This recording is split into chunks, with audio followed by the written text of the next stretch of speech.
मैं जब प्रेम के साथ थी तब भी मुझे अच्छी तरह पता था कि वैभव मेरा पीछा कर रहा है, मुझ पर नजर रख रहा है। क्या सच में आरती वैभव के मर्डर की मास्टरमाइंड थी? गलत तो नहीं थी? आरती, सर, किसने मारा मेरी बहन को? आरती के कत्ल का मकसद क्या था? सर, मैं इस कोचिंग का एडमिन इंचार्ज हूँ, चंदर सक्सेना। सर, 2 लोग आए थे। उन्होंने बोला कि वो सीए फर्म से आए हैं और उन्हें आरती मैडम से जीएसटी के बारे में कुछ बात करनी है। जीएसटी के बारे में बात करनी है, टैक्स फाइल करने में कुछ प्रॉब्लम आ रही है। हाँ, तो मुझे बता दीजिए, मैं यहाँ का एडमिन इंचार्ज हूँ। सुरेश जी की बात हो गई है मैडम से, आप बस उन्हें इन्फॉर्म कर दीजिए। ठीक है, आप बाहर रिसेप्शन पे वेट करिए, मैं उनको बताता हूँ। और सर, फिर मैंने चिट लेकर राम सेवक को भेजा कि वो आरती मैडम को जाके इन्फॉर्म कर दे। फिर मैडम ने पर्ची पढ़ी और उन दोनों को अंदर भेजने के लिए कहा। और वो लोग मर्डर करके ऐसे निकल गए, किसी ने कोई आवाज़ नहीं सुनी? आरती के चीखने की भी कोई आवाज़ नहीं आई? नहीं सर। साहब, मैंने उन दोनों को जाते हुए भी देखा और मुझे लगा मीटिंग खत्म हो गई होगी। मुझे लगा ही नहीं कि वो कातिल थे और आरती मैडम का खून कर चुके थे। वो तो जब मैं उनके केबिन में चाय देने गया तो देखा कि वो कुर्सी पर मरी पड़ी है।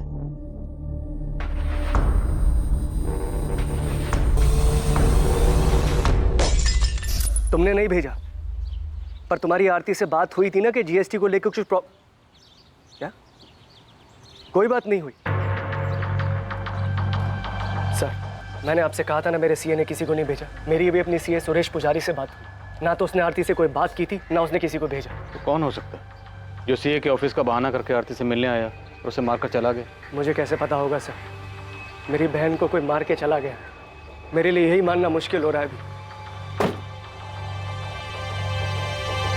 तो आरती 6 महीने पहले ही सेंट्रल जेल से बेल पे बाहर हुई और अब इसका मर्डर हो गया।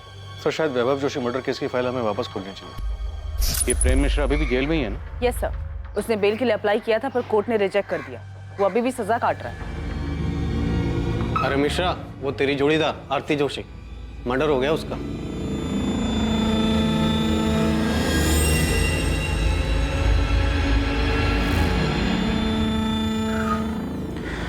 किसी ने सच ही कहा है, जैसी करनी वैसी भरनी। क्या आरती का कत्ल वाकई में जैसी करनी वैसी भरनी का मामला था? 2 साल पहले वैभव जोशी का कत्ल हुआ और अब उसकी पत्नी आरती जोशी का भी। जी ठीक है, पुलिस स्टेशन जाना होगा मुझे अभी। पुलिस के कुछ सवालों के जवाब देने हैं। आपको आरती को ऑफिस एडमिनिस्ट्रेशन के इश्यूज संभालने के लिए कहना ही नहीं चाहिए था। मैंने नहीं कहा था उसको, खुद गई थी वो। मुझे समझ में नहीं आ रहा है कि उसे उनसे मिलने की जरूरत क्या थी। सीए के ऑफिस से लोग आए थे ना, मना कर देना चाहिए था यार। आपको ना उस गीता से पहले ही दूरी बना लेनी चाहिए थी। अरे पहले मुझे पुलिस को हैंडल करने दो, देखते हैं क्या सवाल पूछते हैं लोग। बिना मैं जब तक मोहन ठाकुर से बात करता हूँ तुम आरती जोशी के पिछले 6 महीने के रिकॉर्ड्स निकलवाओ, जब से वो बेल पर जेल से बाहर आई थी। तो हमें वैभव की फैमिली को भी चेक करना चाहिए। उसकी माँ, बहन, जीजा, हो सकता है उनमें से किसी का इस मर्डर में हाथ हो। ठीक है, पता करो। और उस प्रेम मिश्रा के बारे में भी पता करो। Okay sir. नमस्कार साहब। उस्मान, खबर तो मिल गई होगी तुझे? साहब, मुझे नहीं, पूरे शहर में खबर फैल चुकी है। आप कुछ पता चला कि कौन है वो लोग? नहीं, लेकिन कोचिंग क्लासेस के पियोन राम सेवक और एडमिन इंचार्ज चंद्र सक्सेना की मदद से हम उन दोनों का स्केच बनवा रहे हैं जिन्होंने आरती का मर्डर किया था। कहना मुश्किल है कि स्केच कितना सटीक बनता है, क्योंकि दोनों सीए फर्म के एम्प्लॉय बनकर आए थे, तो जाहिर है थोड़ा भेस बदल कर आए होंगे। पर खैर, इसके अलावा कोई दूसरा चारा भी नहीं है। कुछ भी करके इन्हें ढूंढ निकालना हो, अपने सारे सोर्सेस, अपने सारे नेटवर्क का इस्तेमाल कर। हमेशा कहा कि वैभव के मर्डर में हम आरती को लेकर गलत थे। एक बार इसका छाप मारना दो साहब, मैं फौरन अपना नेटवर्क काम पे लगा दूँ। आखिर ये दोनों बच के जाएंगे कहाँ? चाकू जैसी तेज धार वाली चीज से वार किया गया। इसके पति को भी ऐसे मारा गया था। उसी के मर्डर की सजा इसके बॉयफ्रेंड प्रेम मिश्रा और उसके 2 साथी प्रकाश वर्मा और कमलेश जायसवाल को मिली। वो तीनों अभी भी जेल में। डॉक्टर, क्या वैभव मर्डर केस में हम गलत थे? तो पता नहीं, अगर गलत हुए हैं तो जिसने भी वैभव का मर्डर किया था वो शायद इसके बेल पर बाहर आने का इंतजार कर रहा था। ऐसे ही मौका मिला, उसने इसे भी मार दिया। शायद कोई ऐसा शख्स जिसे इन दोनों की मौत से ज्यादा फायदा होने वाला था। दिलीप, हमें आरती के खिलाफ ठोस सबूत जुटाने होंगे। हम प्रेम मिश्रा और उसके साथियों के बयान पर भरोसा नहीं कर सकते, क्योंकि आरती कोर्ट में यही कहेगी वो बेकसूर है। ऐसे में उसे सजा दिलवाना मुश्किल होगा।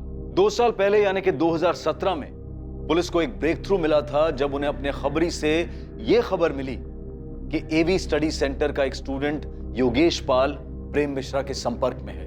वो प्रेम मिश्रा जो कभी स्टडी सेंटर में काम करता था, आरती जोशी का एडमिनिस्ट्रेटिव डिपार्टमेंट में सहायक था और आरती के साथ उसका अफेयर भी था। ये सारी जानकारी पुलिस के लिए वैभव मर्डर केस में बहुत महत्वपूर्ण साबित होने वाली थी। उस केस में, जिस केस में पुलिस के पास अब तक कोई क्लू नहीं था, कोई सही अंदाजा नहीं था कि वैभव जोशी का मर्डर किसने और क्यों किया। इस केस में पहली सफलता पुलिस को योगेश पाल से मिली जब उसे उठाया गया। बहुत घुमा लिया तूने हमें योगेश पाल। हमें पता है तू किसी एक्स स्टूडेंट से नहीं मिला था। सर मैं सच बोल रहा हूँ सर। अबे सच तो तू तब बोलेगा जब हमारा डंडा चलेगा। 50,000 डंडे गिन के मारना इसे। पहचानता है ना इसे? प्रेम मिश्रा। चल बोल, क्या सेटिंग थी तेरी इसके साथ? इतना तो हमें पता है कि नौकरी के नाम पर पैसे खाने वाली कोई बात नहीं थी। सर हमें पैसे मिले थे, 1 लाख मुझे और 1 लाख निखिल को।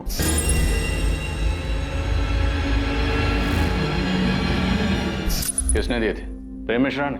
हाँ सर। तो मतलब ऐसा कोई एक्स स्टूडेंट था ही नहीं जिसे तू रेस्टोरेंट में मिला था? नहीं सर। पुलिस स्टेशन में जो फोन आया था वो किसने किया था? मैंने किया था सर। मैं वो हूँ जिसका कोई चेहरा नहीं है, उन लाखों करोड़ों में से एक जो बेरोजगार घूम रहा है। क्या इस सब का वैभव जोशी के एवी कोचिंग सेंटर से कुछ लेना देना है? जब बिना रोजगार कोई भूखा मरता है ना, वो भी 1 लाख रुपए भर के, तब उसकी परेशानी किसी को नहीं दिखाई देती। पर अब मैं निश्चिंत हूँ, क्योंकि अब आपके पास भी एक परेशानी है, ये जानने की कि जिसने मुझे परेशान किया उसके साथ क्या हुआ, क्यों हुआ। सर मैंने वैभव सर को नहीं मारा सर। सर मुझे और निखिल को 1-1 लाख रुपए मिले थे सर। सर उस दिन जब आप कोचिंग सेंटर आए थे ना सर, तो हमने पहले ही प्लान बना लिया था कि निखिल वो पैसे लेकर नौकरी देने वाली बात उठाएगा और मैं आपको वो पुराने स्टूडेंट की कहानी सुनाऊंगा। योगेश तू पुलिस को फोन करेगा, उसके बाद जब पुलिस पूछताछ के लिए स्टडी सेंटर आएगी तो निखिल तू पैसे लेकर के नौकरी देने वाली बात को हवा देगा। फिर तू पीछे से पुलिस के पास जाएगा और आग में घी डालेगा कि तुझे एक स्टूडेंट मिला था और उन्हें हिंट देगा कि वैभव को शायद उसे न मारा। तुमने और निखिल ने प्रेम मिश्रा से पैसे लिए, उसका काम किया, और अब कह रहा है कि तुझे नहीं पता? सर मुझे सचमुच नहीं मालूम सर कि उस मिश्रा ने वैभव सर को मारा है या नहीं, पर सर इतना पता है कि उनका कुछ हाथ है इसमें। कुछ हाथ होना भी जुर्म होता है, और जितना तेरा और निखिल का है ना वो भी जुर्म है। सर गलती हो गई सर मुझे पैसे की जरूरत थी सर, मुझे माफ कर दो सर, गलती हो गई सर।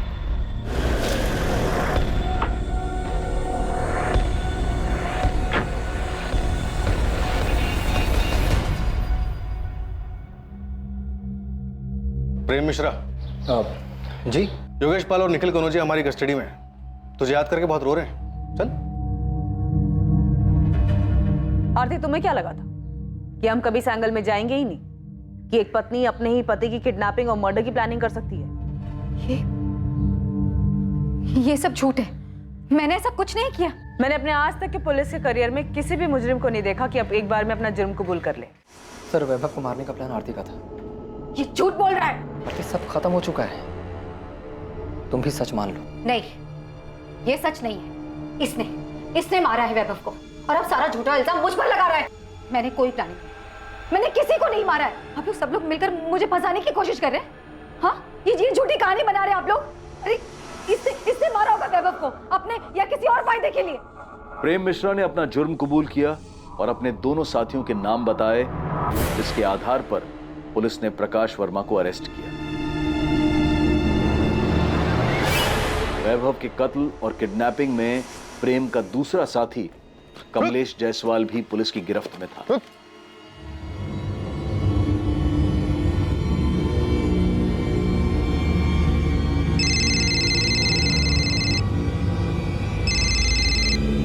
हेलो। अभी तक पहुंचे क्यों नहीं? वैभव स्टडी सेंटर से निकलने वाला हूं। हाँ बस पहुंच रहे हैं, पास में ही है। याद रखना, सिर्फ वैभव को उठाना है, उसे ही मारना है। हमको अच्छे से पता है क्या करना है, तुम टेंशन मत लो, सब ठीक से हो जाएगा। झूठ बोल रहा है ये।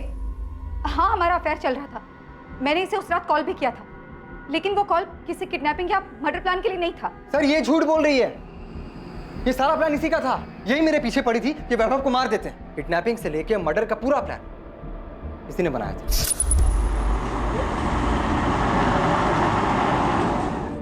आरती के प्लान से अलग अगर कुछ हुआ था तो बस इतना कि ट्रैफिक की वजह से हम पहुंचने में थोड़ा लेट हो गए थे। जब हम पहुंचे तो वैभव गीता और जोगिंदर के साथ बाहर निकल रहा था। आरती के प्लान के मुताबिक हुआ ही था।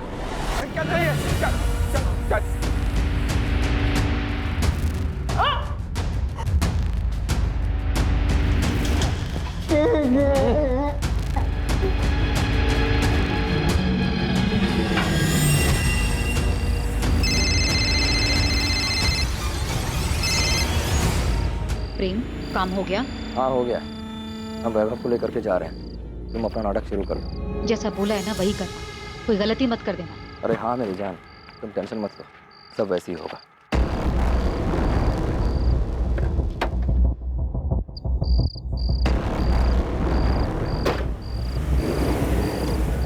फिर हम वैभव को लेकर इलाहाबाद में एक सुनसान जगह पहुंचे जो हमने पहले से देख रखी।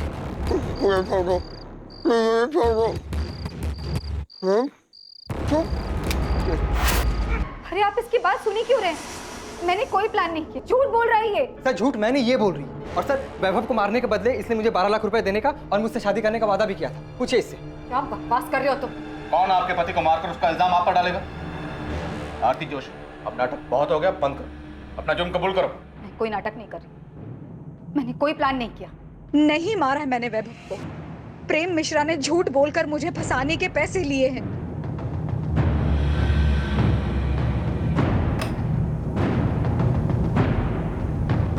जी ये मीनाक्षी जोशी जी से मिलना था हमें। उनका फोन नॉट रीचेबल आ रहा और घर पे भी ताला लगा है। मीनाक्षी जी तो ये कोठी 8 महीने पहले ही बेचकर चली गई हैं। अब उनके बेटे के साथ जो हुआ उसके बाद तो वो काफी टूट चुकी थी। यहाँ से कहाँ गई है वो? सुना है शायद अब वो वृद्धाश्रम में रह रही है। अब बेचारी करती भी तो क्या, अब उनका देखभाल करने वाला भी तो कोई नहीं बचा।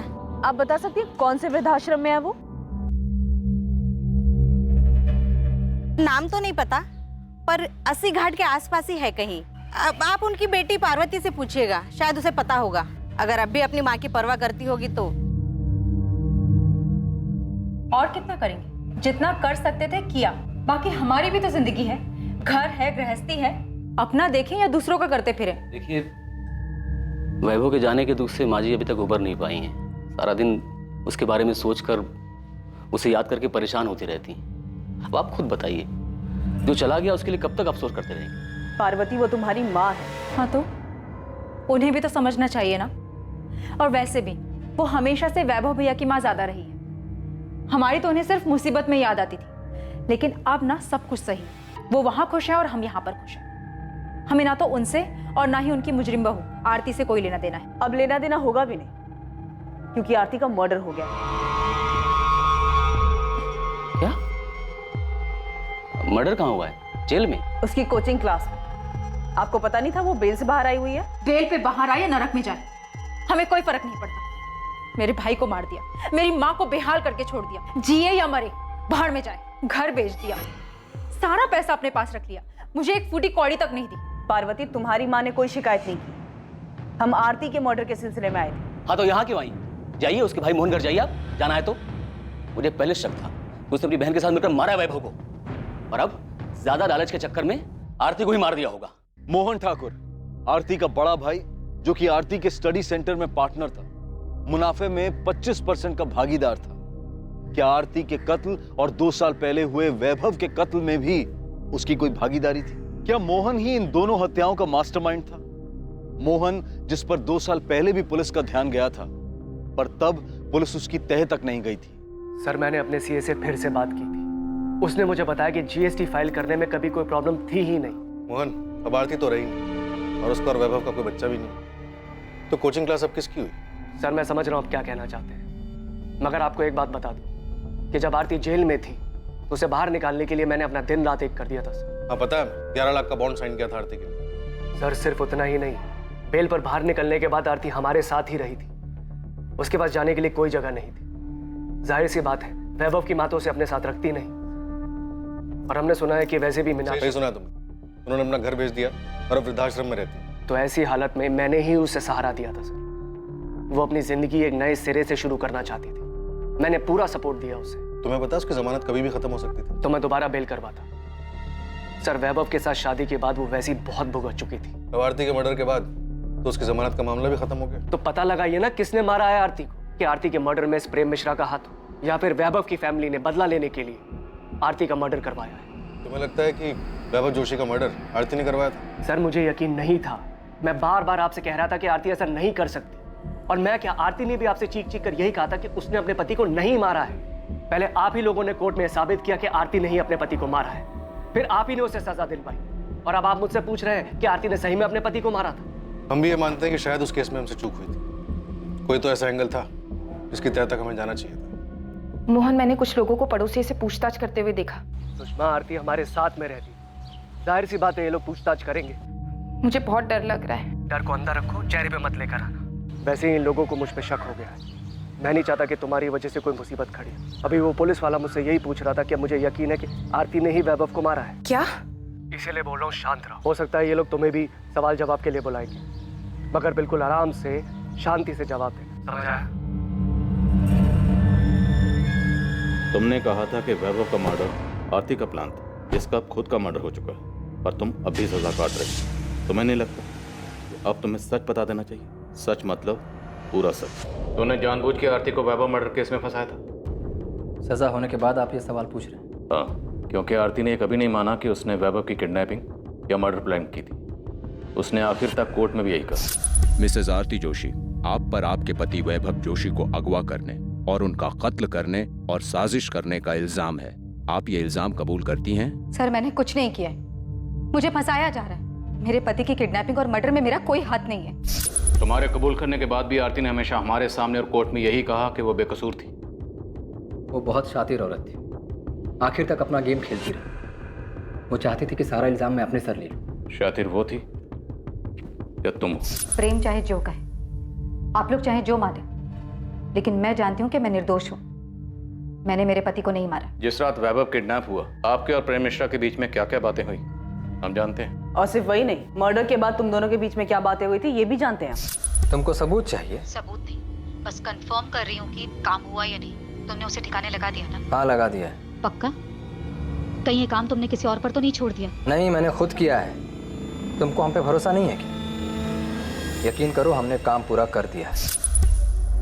यही वो नंबर है ना जो आप लोगों ने प्रेम मिश्रा के नाम पर लिया था? इसी नंबर पर आपने प्रेम मिश्रा के साथ मिलकर वैभव को मारने की प्लानिंग की थी, है ना? सिर्फ कॉल रिकॉर्ड्स ही नहीं, हमारे पास तुम दोनों के फोन लोकेशन भी है जहां जहां पे तुम दोनों साथ में। सर, मैं पहले भी बता चुकी हूँ। वैभव से बदला लेने के लिए मैंने ये अफेयर शुरू किया था, क्योंकि वैभव हर दूसरी औरत पर लट्टू हो जाते थे। हमारी शादी को मजाक बना के रखा था उन्होंने अफेयर्स किया तो मैंने भी अफेयर कर लिया।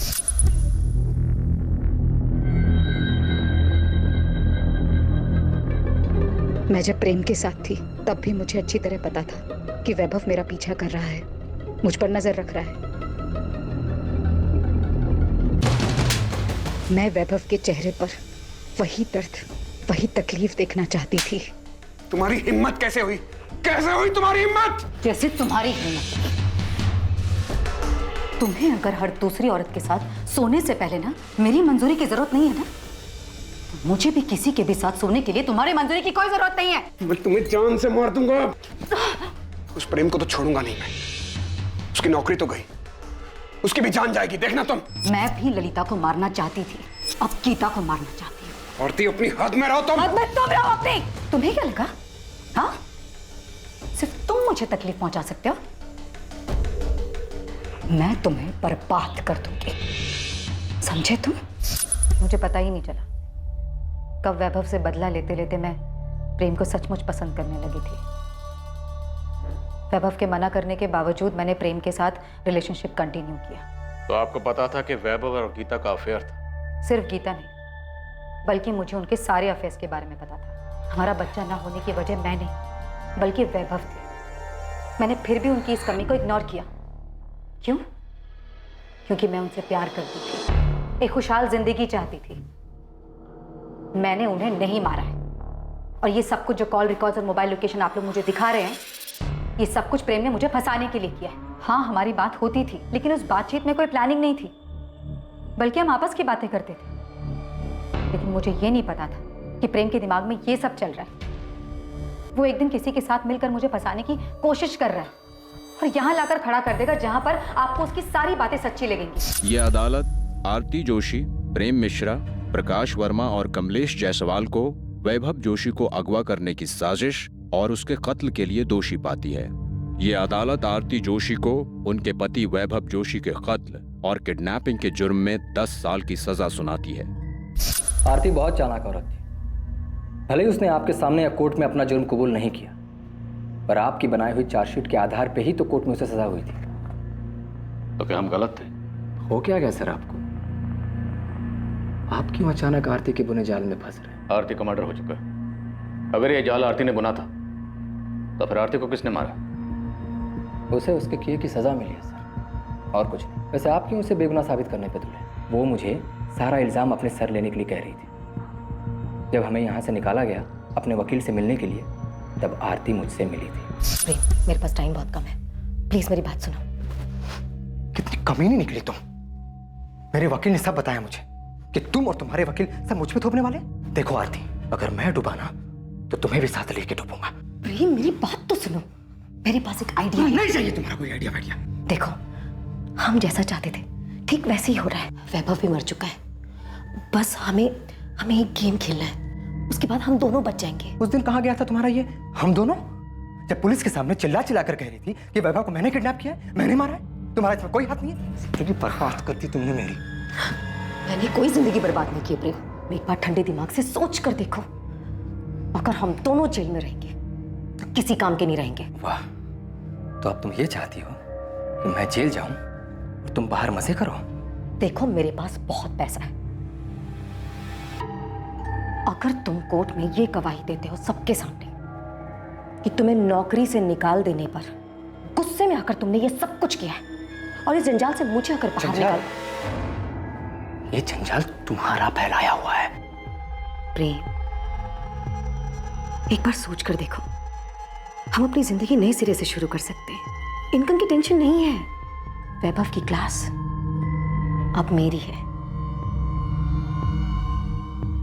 तुमने रिलेशनशिप के लिए इतना कुछ किया, अब मेरी छोटी सी बात भी नहीं मानोगे? नहीं, कभी नहीं। अगर मैं जेल गया तो तुम भी बाहर नहीं घूम सकती। और हाँ, एक मर्डर करने के लिए जो सजा मिलती है ना, दूसरे के लिए भी वही सजा मिलेगी। क्योंकि तुमने मेरे साथ जो किया है, उसके बाद अगर मैं तुम्हारा खून भी कर दूं तो मुझे कोई दुख नहीं होगा। मैं कभी सोच भी नहीं सकता था कि तुम इतनी कमीनी निकलोगे। आरती बहुत पहुंची हुई चीज थी।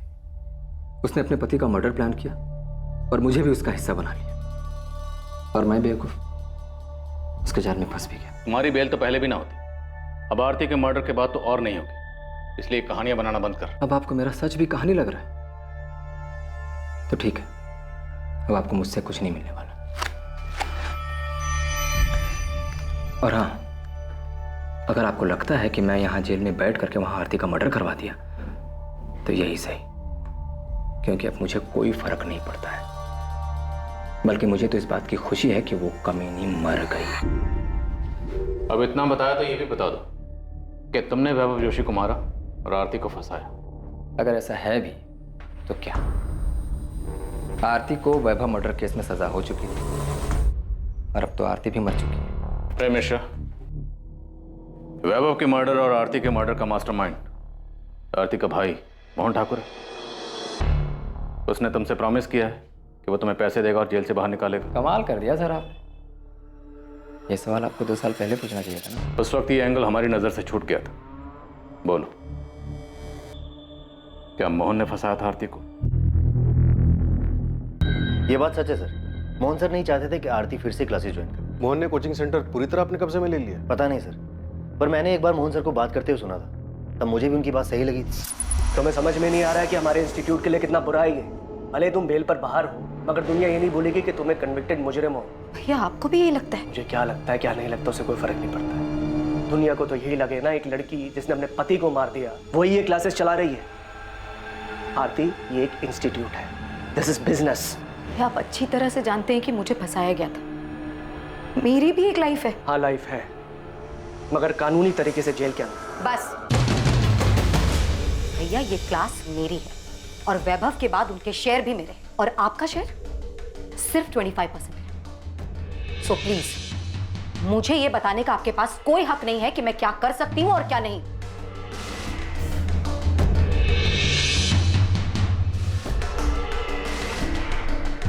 ये बात भी सच है सर, क्या आरती मोहन सर की जिम्मेदारी बन गई? वैभव के मर्डर में आरती के अरेस्ट होने के बाद जब कोचिंग सेंटर मोहन ने संभाला, तब क्या कभी उसकी किसी हरकत से ऐसा लगा कि वैभव के मर्डर में उसका भी हाथ हो सकता है? सर मुझे तो कभी उनके बिहेवियर से ऐसा कुछ लगा नहीं, पर हाँ क्लासेस में बातें होने लग गई थी कि वैभव सर मर चुके हैं, आरती जेल में है और ये सब कुछ अब मोहन सर का ही।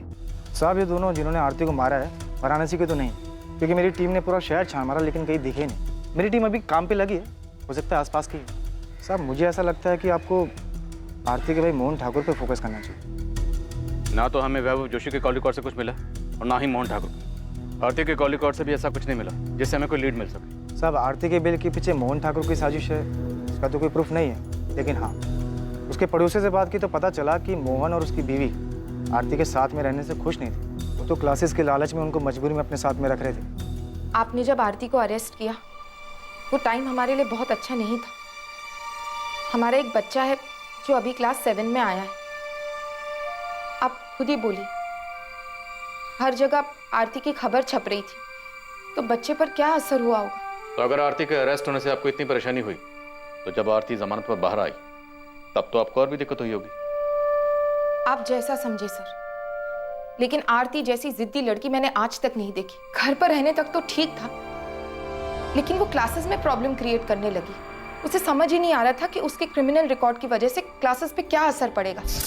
एक काम करते, आपके 25% शेयर की आने वाले 5 साल की जो इनकम बनती है ना, वो मैं आपको पे कर देती हूँ, ठीक है?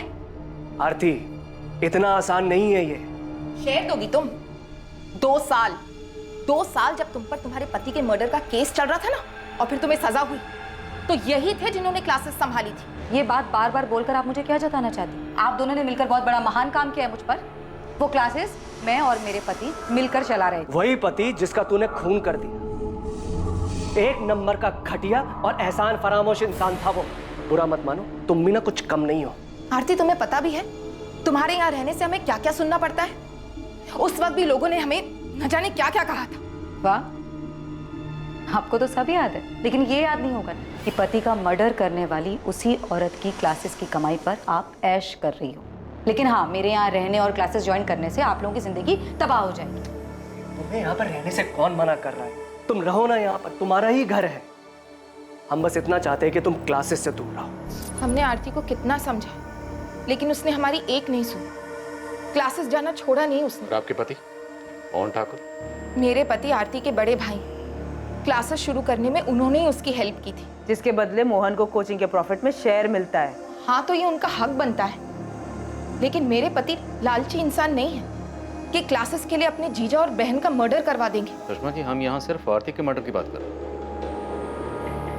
आपके पति ने वैभव जोशी का मर्डर किया या नहीं किया, ये तो हमने पूछा ही नहीं। ये तो आप खुद कह रहे हैं। हाँ, वो तो मैंने यूं ही बोल दिया।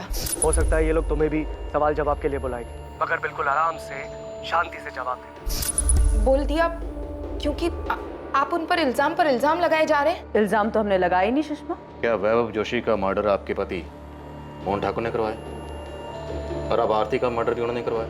नहीं सर, ऐसा कुछ भी नहीं है।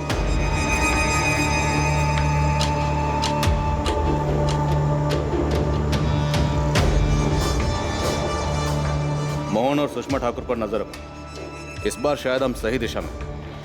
अगर इन लोगों ने कुछ किया तो कोई ना कोई गलती जरूर करेंगे, तभी उठा लेंगे नहीं। सर, हमें मोहन की बैंक स्टेटमेंट चेक करनी चाहिए। अगर उसने सुपारी दी है तो कैश देने के लिए क्लियर को पैसे भी निकालें।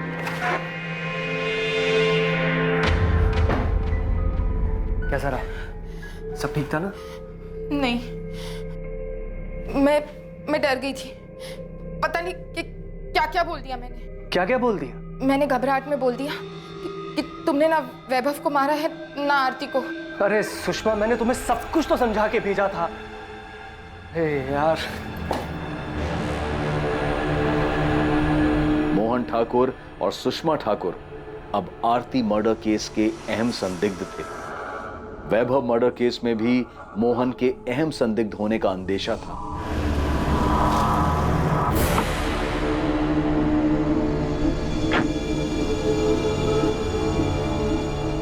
प्रेम मिश्रा से भी लगातार अलग अलग तरीके से पूछताछ की गई, इस उम्मीद में कि शायद प्रेम से कोई लीड मिल पाए जिससे वैभव और आरती मर्डर केस में मोहन की भागीदारी का पता चल सके। सर, मोहन ठाकुर के पर्सनल अकाउंट से या एवी सेंटर के बैंक अकाउंट से पिछले 3 महीने में कोई भी बड़ी रकम नहीं निकली। पेमेंट की नहीं गई होगी, करने वाला होगा। सर, सुपारी किलर इतने दिनों तक पैसों का इंतजार नहीं करता, कुछ ना कुछ एडवांस तो दिया होगा। पुलिस मकसद और दिशा खोजने की कोशिश कर रही थी, तभी उनके पास एक फोन आया जो आरती मर्डर केस में उन्हें एक क्लू देने वाला था। हेलो, आपको कभी पता नहीं चलेगा कि आरती जोशी की सुपारी किसने दी थी। जानता तो ये बता के तूने फोन क्यों किया? ये कंफर्म करने के लिए कि हमें कुछ पता चला है या नहीं चला? ये बताने के लिए कि तुम लोग कातिल के बहुत करीब होकर भी बहुत दूर हो, उस तक इतनी आसानी से नहीं पहुंच पाओगे जैसे वैभव जोशी मर्डर केस में नहीं पहुंच पाए थे। अच्छा लगा सुनकर कि तुझे सब कुछ अच्छी तरह से पता, लेकिन फोन करने की जहमत क्यों की? क्योंकि मैं चाहता हूं कि इस बार तुम लोग किलर तक जल्दी पहुंच जाओ। अच्छा लगा सुनकर कि तुझे सब कुछ अच्छी तरह से पता, लेकिन फोन करने की जहमत क्यों की? क्योंकि मैं चाहता हूं कि इस बार तुम लोग किलर तक जल्दी पहुंच जाओ। बता हमें क्या करना चाहिए, फिर क्लू दे। सिर्फ क्लू नहीं, मैं तुम्हें मर्डर करने वाले का नाम दे रहा हूं, प्रेम मिश्रा।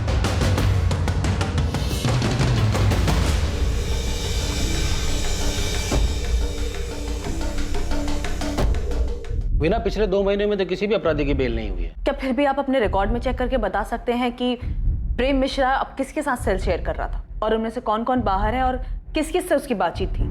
तो शायद हमें थोड़ी हेल्प हो जाएगी। पर मुझे लगता नहीं है कि प्रेम मिश्रा ने कुछ किया होगा। तुम्हें तो पता ही है कि ये स्ट्रीट शीटर्स बिना अपने फायदे के कोई भी काम नहीं करते, और भला यहाँ जेल में बैठकर प्रेम मिश्रा क्या दे सकता है उन्हें? सर, फोन इलाहाबाद के पीसीओ से किया गया था, लेकिन पीसीओ वाले को याद नहीं है कि फोन किसने किया था। इस तरह अचानक से फोन आना, प्रेम मिश्रा का नाम लेना, वैभव जोशी मर्डर केस की याद दिला रहा है। याद है वो नौकरी के नाम पर झांसा देने वाले रैकेट की इन्फॉर्मेशन के लिए फोन आया था, जो योगेश पाल ने हमें गुमराह करने के लिए किया था। सर, एक कॉल भी वैसी लग रहा है जैसे वैभव जोशी मर्डर के टाइम पर आरती से गुमराह करने के लिए हमें किया गया था, लेकिन इस बार शायद मोहन ठाकुर से डाइवर्ट करने के लिए किया गया। नहीं सर, मोहन ठाकुर नहीं लग रहा। सर, वैभव जोशी के टाइम पर आरती हमारी प्राइम सस्पेक्ट नहीं थी, और उस वक्त हमें गुमराह करने का मकसद था कि हमारा ध्यान अपने प्राइम सस्पेक्ट से आरती की तरफ न जाए, और शायद इस बार भी कातिल हमारी प्राइम सस्पेक्ट लिस्ट में नहीं है। लेकिन वो कौन है जो अभी तक हमारी सस्पेक्ट लिस्ट में नहीं है? गीता? कहीं वो गीता तो नहीं जिससे कॉलर हमारा ध्यान हटाना चाहता है?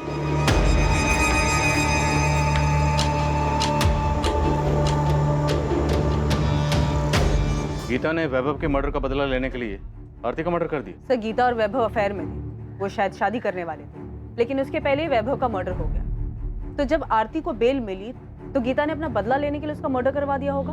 आरती को बेल किस ग्राउंड पर मिली थी? हेल्थ ग्राउंड पर सर, उसे अर्थराइटिस था। दिसंबर 2018 में आरती को जेल हुई थी। उसके भाई मोहन ने जनवरी 2019 से बेल के लिए ट्राई करना शुरू किया। आरती को फाइनली बेल मार्च 2019 में मिली।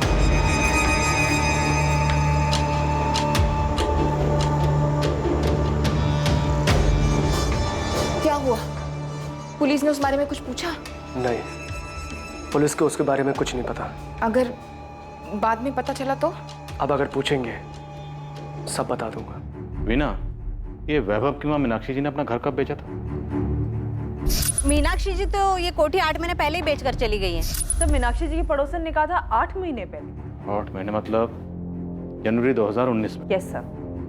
सर, आपको मीनाक्षी जी के घर बेचने और आरती के मर्डर में कनेक्शन नजर आ रहा है? हैं कहाँ ये मीनाक्षी जी आजकल? वृद्धाश्रम में उनसे मिलने गई थी। मीनाक्षी जी, ये पहचाना आपने मुझे? मैं पिछली बार आपसे मिली थी जब वैभव का मर्डर हुआ। आपकी बहू आरती का मर्डर हो गया है। मैं आज तक समझ नहीं पाई, जब आपस में बन नहीं रही थी, एक दूसरे की कोई बात मंजूर नहीं थी, तो अलग हो जाते। मारने का क्या मतलब था? उनको देख के लगा कि उनकी जीने की इच्छा ही खत्म हो गई। क्या आपको उनको पे शक हो रहा है? देखो, कंफर्म नहीं है, इत्तेफाक भी हो सकता है। आरती को सजा हुई दिसंबर में। जनवरी को आरती के भाई ने उसकी बेल के लिए अप्लाई किया, और जनवरी में ही मीनाक्षी जी ने अपना मकान बेचा और वृद्धाश्रम में शिफ्ट हो गई। मकान बेचा था तो उसके पैसे मिले होंगे। वीना, मीनाक्षी जी का बैंक अकाउंट चेक करो। Sure sir.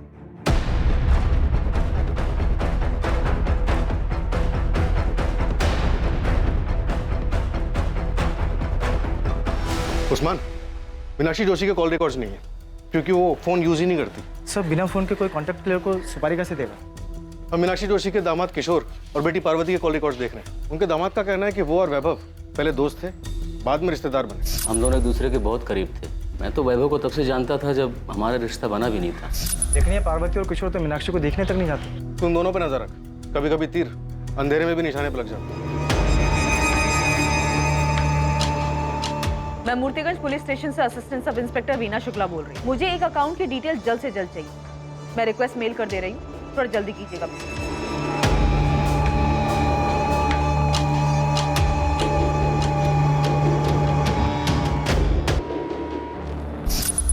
भैया ये क्या है? क्या है? पैसे निकाले? हाँ, 2 लाख किस लिए? तो तुम मुझसे हिसाब मांगोगी अब? बिल्कुल, क्योंकि आपने ये पैसे अपना शेयर लेने के बाद निकाले। राहुल का एक अच्छे स्कूल में एडमिशन करवाना था, 2 लाख रुपए चाहिए थे एडवांस फीस के। मेरे प्रॉफिट शेयर में से कट कर लेना। हाँ तो आपको बताना चाहिए था ना मुझे। तुम कहना क्या चाहती हो? मैंने चीटिंग की है? मैं ये नहीं कह रही हूँ भैया, मैं सिर्फ इतना कह रही हूँ कि आपने ये पैसे निकाले और मुझे नहीं बताया।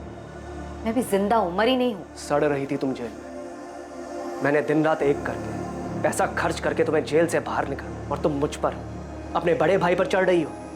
तुम ये बात घर पर आकर भी कर सकती थी ना, वहाँ क्लासरूम में करने की क्या जरूरत थी? और अगर तुम भूल गई हो तो मैं याद दिला दूं कि तुम्हारे भैया ने भी क्लास में पैसे लगाए। भाभी वैसे भी ना भैया का बिजनेस ठप पड़ा हुआ, तो ये सारे खर्चे जो चल रहे हैं ना वो क्लासेस के पैसों से ही चल रहे हैं, तो ज्यादा एहसान जताने की जरूरत नहीं है मुझ पर।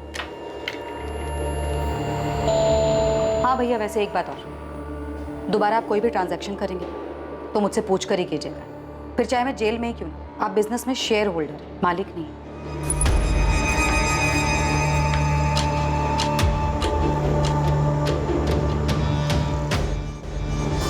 जिस अंधी गली में इन्वेस्टिगेशन दाखिल हुई थी, उसी अंधी गली से आरती जोशी मर्डर केस का आखिर में रास्ता खुलने वाला था। पुलिस ने अंधेरे में जो तीर चलाया था, वो तीर आरती मर्डर केस में निशाने पर लगा था। लेकिन इस सफलता से पहले एक उससे भी बड़ी सफलता इस केस में सामने आने वाली है। आसमान बोल, पार्वती और किशोर का कुछ पता चला? सर वहाँ कुछ मिले या ना मिले, या 2 पंटर मिले, ये वसीम बेग और बिलाल कुरैशी। कौन है ये दोनों? मैडम ने आप लोग को बुलाया है।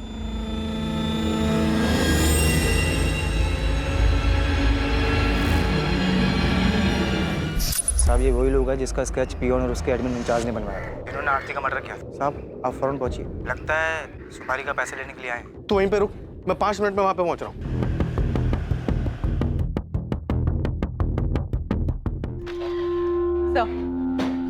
आपका शक सही था, काफी घुमाकर प्लानिंग की गई। मीनाक्षी जोशी के अकाउंट से पैसे दिए गए? नहीं सर, लेकिन घर बेचने के बाद की कहानी कुछ और है जो हमसे छुपाई गई। हमसे चूक हो गई सर, हमने सिर्फ मोहन का अकाउंट चेक किया, लेकिन घर बेचने के बाद मीनाक्षी जी को 55 लाख रुपए मिले, जिसमें से 40 लाख रुपए उन्होंने पार्वती के अकाउंट में ट्रांसफर किए। ये किशोर और पार्वती तो कुछ और ही कहानी सुना के गए थे। उन्होंने तो कहा था कि मीनाक्षी जी ने घर बेचने के बाद उन्हें कुछ नहीं दिया। हमसे झूठ बोल रहे थे वो दोनों। घर बेच दिया, सारा पैसा अपने पास रख लिया, मुझे एक फूटी कौड़ी तक नहीं दी। पार्वती और किशोर कुछ ज्यादा ही ओवर एक्टिंग कर गए। सर उनको तबीयत से तोड़ते सारी एक्टिंग निकल जाएगी। Sir 102 number.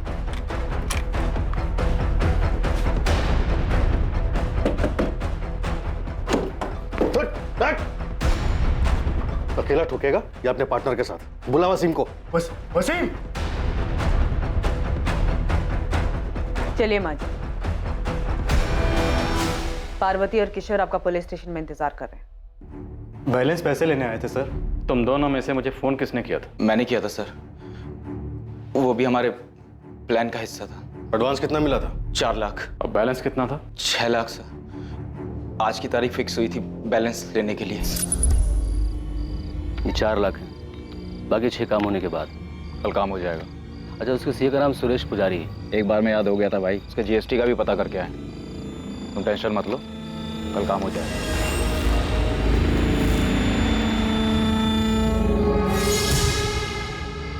कल हो जाएगा माँ।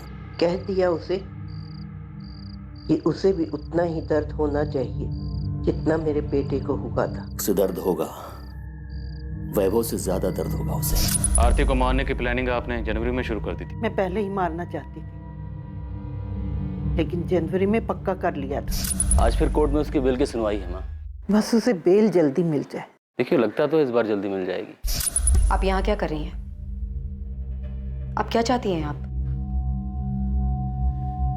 तुम तो शुरू से ही कहती रही कि तुमने वैभव को नहीं मारा। बस मैं ये जानना चाहती हूँ, सच क्या है? माँ, मुझे आपसे कुछ नहीं चाहिए।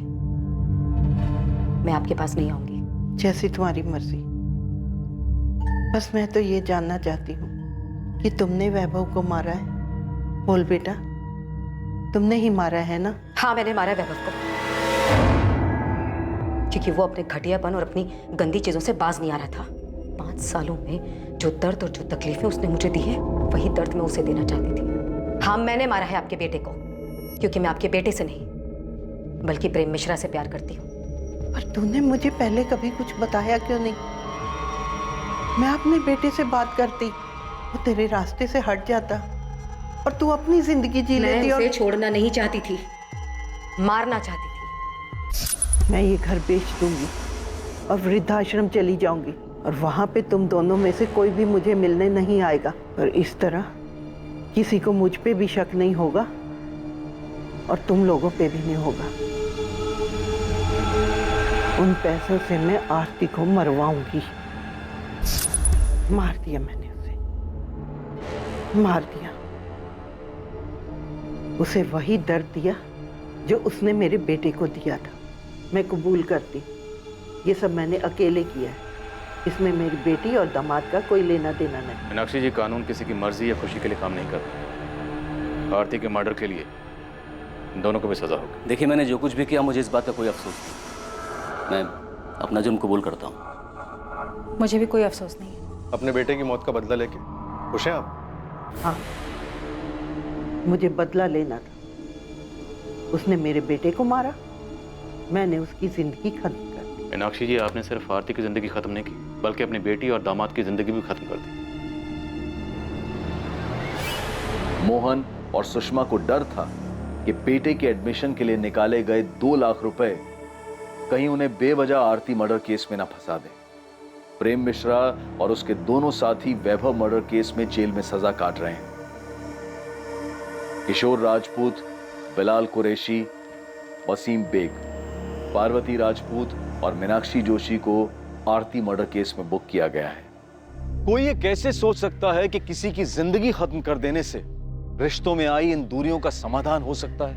ऐसे घिनौने विचार सिर्फ एक रिश्ते से छुटकारा पाने के लिए दिमाग में पनप भी कैसे सकते हैं? और ऐसे विचारों को कोई कैसे स्वीकार कर सकता है?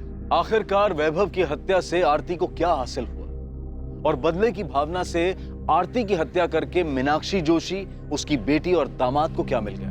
हत्या किसी झगड़े का हल नहीं हो सकती और ना ही किसी मुसीबत का अंत हो सकती है, बल्कि ये मुसीबतों की शुरुआत होती है जिसका अंत बहुत ही नुकसानदायक और दर्दनाक होता है। सही और आसान उपाय यही है कि अलग हुआ जाए और अपनी जिंदगी अपनी मर्जी से आगे बढ़ाई जाए। अब मैं अनूप सोनी आपसे विदा लेता हूं।